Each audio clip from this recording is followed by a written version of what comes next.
Want to know what we are doing before we even run any advertising, and what statistics we are looking of our clients in their market. So take a look, and I take you today behind the scene, and you actually can use this in your business as well, taking the steps to understand what you want to do on advertising and the steps you can take. If you want that list, what I have right on here, just let me know below, and I'm happy to send it to you right away if you want it. And hello, Chris Gott, and guten Tag. My name is Annette Block. I am your favorite real estate marketing mentor that has now taught over 2,000 agents to how they can reach more people, get their message out, build a brand, become visible, and grow their business utilizing simple video marketing strategies and advertising strategies so that they can win the hearts and minds of people in their communities, and that gives them an edge over their competition. And in each of my videos, you will take away some strategies, tips, and tricks you can implement into your business right after you watch this video. And today I take you behind the scene what we are doing before we even create an advertising, because we want to understand what is going on in the market and how we can speak to the market. And therefore, I'm showing you simply our onboarding process when we are taking on new clients in our agency. Now that they fill out online there, and everything gets transferred into my onboarding process, so that we can understand who our client is, the market, and how we can help them to build their business, become visible, stand out, and get their message out. And that all starts with understanding who you want to focus on. Where is your business right now? And what is the focus? Do you want to have more sellers, more agents? Do you want to grow your business? You want to focus on listings and buyers? So that is where we want to know where you want your business to focus on, and if it is demographically or geographically. Maybe you want to grow a community, maybe you want to step into a community. So we want to know all these details, because now that is important when we are crafting a message and putting out a message to the market in form of an advertising. Then we also want to know about the demographics of your target area, meaning now, what is the age range? Are you serving, or is this area of full of second home buyers, retirees, young families? So we want to know and understand what are the demographics in the target area. We also want to know what are the major details about the target area or that group. Again, are those second home buyers that are retiring, or maybe they just need to buy a home to invest money so they can save on taxes? So that is things we want to know. And then I just spoke yesterday to a new client, where many of my clients, and that is something where we are talking all the time, you want to understand who you want to work with and who you want to serve. So you want to understand your ideal client. Many just tell me, and I just had it yesterday again, I'm serving buyer and seller in my area.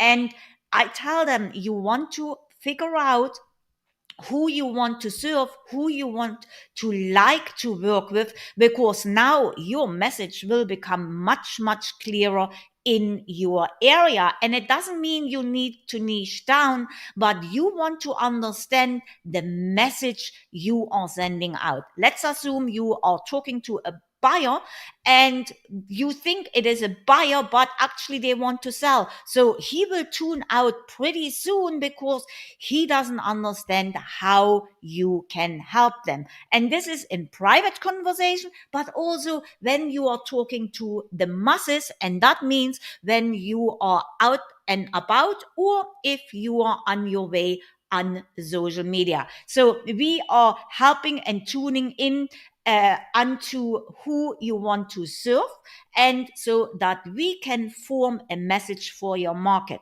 The next thing many don't have is a unique selling proposition or a unique value proposition.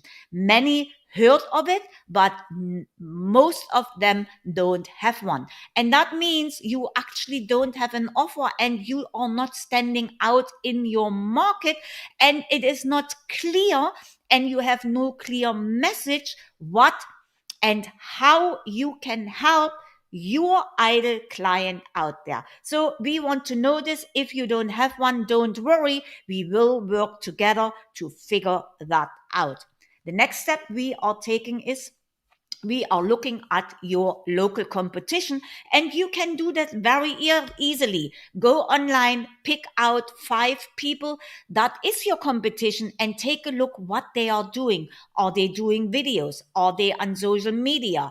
How does their website looks like? What is their reviews? So you can find out a lot and find out what they are doing, and maybe where you can close a gap in the market and focus right on this. And when we are taking on our clients' competition, we see many agents are still afraid of doing videos. So that would be maybe a gap you all can fill in your area, because now you stand out. The next thing, we are going into your target area. Usually we say 5 zip codes we are targeting on, and it is depend how big your city is. If you are in a small city, then we of course we take a look at the city or at county. But when you are like me, I am in Fort Lauderdale. Now we have Fort Lauderdale, it's a huge city, and now that is where we are putting and tuning in on the zip code, so that we can better understand what your market is doing and where your market is at.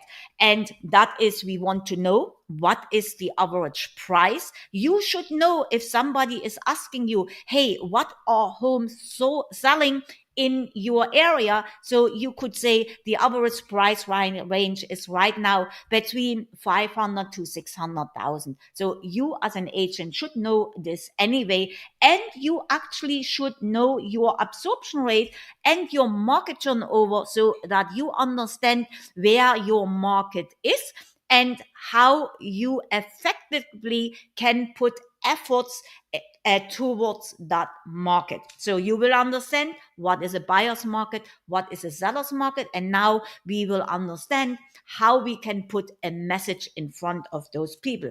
If you don't know the absorption rate, and the absorption rate tells you what is the supply and demand in your area. So you want to take a look of the total homes sold in that area in the last 30 days,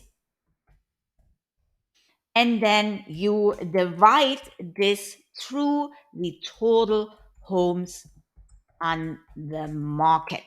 So that brings you to a number, and you put this times 100, so that you get a percentage,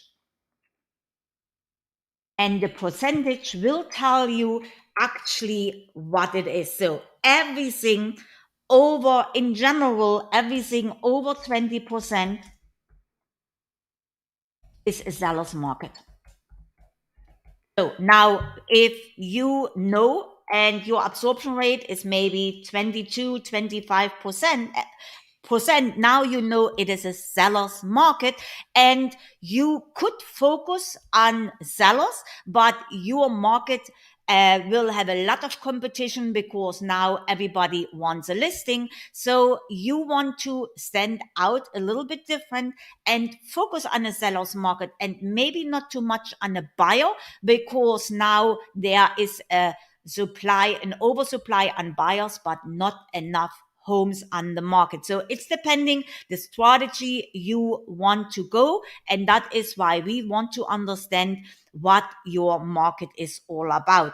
We also take a look at the market turnover, which tells us what your demo or your geographic area look like, and we are taking the homes for sale divided by the total homes sold, and thus again times 100, and it gives us a percentage. When we are taking a look, we want the market turnover to be higher than 20%. I gave you the reason why, because now there are enough homes for sale in that area, so our efforts will bring in. As a market turnover rule, you want your market turnover to be higher than 20%, then your efforts will be. When we are talking to a buyer and you are in a buyer's market, then you want to be your absorption rate below 5%. So that what we are looking, and we understand the market, and then and only then we are going in and study the market and put out a message that speaks to the market, so that we are reaching the customer we want to reach, and we start as a next step to build our audiences. But before we do this, we also want to know what incentives you have, what you can give away. Maybe you wrote a book. Sorry, maybe you have a special offer, maybe you have a free consultation. Whatever you have on incentives, we want to know, because you can use these incentives, first of all, in your unique selling proposition, but also when you want to speak to buyer or seller, you don't just want to tell them the sold homes. You want to have a specific message, and you want to make sure that you can start a conversation with that buyer and with that seller.